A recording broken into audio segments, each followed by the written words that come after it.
Alright, so magandang araw po mga ma'am sir. Muli po, nandito naman po ang inyong lingkod, si Piolo. So isa po ako na presenter ng Yaoshi Company. So sa mga nakarinig ngayon sa araw na ito, meron tayong guest today. Ang pangalan po nila, ano pong pangalan nila sir? Crescencio Moral po. Sir Crescencio Moral. Taga saan po sila sir? Sa Balinganaw po, Kapitay Lakas. Okay, Balingkanaway, Tarlac. Okay po. At ang kanyang napakagandang asawa, kasama niya po ngayon si ma'am. Ano pong pangalan ni ma'am? Milagros Moral. Ayan, si Ma'am Milagros Moral. So ngayon ho ay mag-share sila ng kanilang naging experience sa paggamit po ng high potential therapy na araw-araw po nilang pinupuntahan. So mga ilang buwan na ho kayo sir nagpapatherapy? 6 months na po sila, and then si ma'am 6 months din. Ngayon sa araw na ito ay tatanungin natin si sir kung ano nga ba ang kanyang iniindang health problem before na mag-therapy ng ganito. Sir, ano po ang inyong iniindang health problem bago ho kayo mag-therapy ng ganito? May nailumakan at hindi ko nakakain. Okay? Hindi ko nakakain ng marami. Opo. Nag-therapy ako, lumakas ako.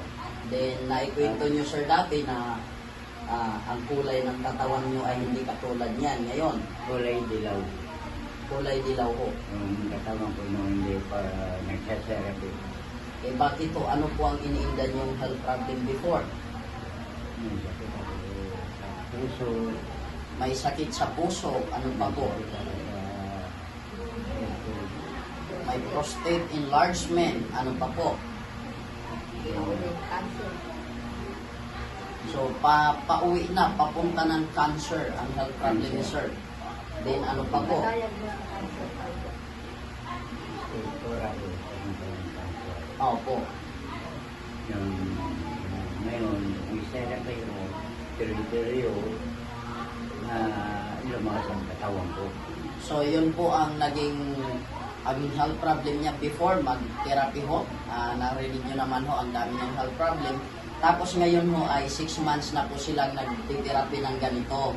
Ngayon, tanungin naman natin si sir kung ano po ang naging magandang effect sa paggamit po ng therapy for almost 6 months. Ano po ang magandang epekto sa katawan niyo? Sa katawan ko, lumakas ako basta araw-araw lang sa therapy. Okay, yung problema niyo sa puso, okay na ho? Okay naman. Okay na ho. May check up po kayo? Yung health problem niyo sa prostate, okay na din po? Okay na rin. Hindi na siya nahirapan umihi. So, hindi na siya nahihirapan umihi, hindi katulad dati ma'am no? Dati. Dati, umiiyak ako nung nanginginig ako. Kasi, Pag-ihi ko, nanginginig ako opo, sa prostate. Ngayon, hindi na. kasi masakit yun dati. Okay. So, ayan. So, ang ganda ng naging effect ni sir. Din, dati din ang kulay, sabi ni sir, ay naninilaw siya. Ngayon, makikita nyo naman ho, back to normal na ang kulay niya po. So, ano po ang inyong magiging rekomendasyon sa paggamit po ng therapy sa mga nakakapanood po ngayon buong Pilipinas, buong mundo? So, ano po ang inyong magiging recommendation sa mga hindi pa nagtatry nito? Hindi ko sa kanila. Basta araw-araw lang siya. Gagaling sila. Mag-therapy sa Alright. Basta araw-araw, sure, gagaling. Ayan. So, yun po ang mga payo nila, sir. Kung gusto nyo rin gumaling, katulad nito, gayahin nyo lang din po sila araw-araw sa therapy. And then, si ma'am naman po, ano naman po ang iniinda nyong health problem before po, ma'am? high blood. Alright, so si ma'am po ay mayroon high blood, tumataas yung BP ni ma'am. Ayun. Po? So, may health problem din sa mata. Ano pong sakit sa mata po? Pterygium. So, mayroon siyang pterygium. Pterygium. Alright, so ano po ang magandang effect sa paggamit niyo po ng therapy? Nagno-normal yung blood pressure. Okay, so nag-normal ang blood pressure ni ma'am. And then, ano pa po? Malakas ako ngayon. Saka masarap ako matulog. Wow! Malakas na ang pakiramdam. Masarap na din matulog si ma'am. Kumusta ho ang problema sa mata? Noon, blurred siya.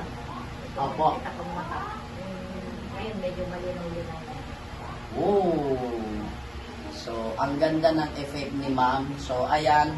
So, kayo ma'am, kung kayo po ay tatanungin ho ngayon sa mga nakakarinig sa testimony po ninyo, ano po ang iyong magiging mensahe sa kanila ho?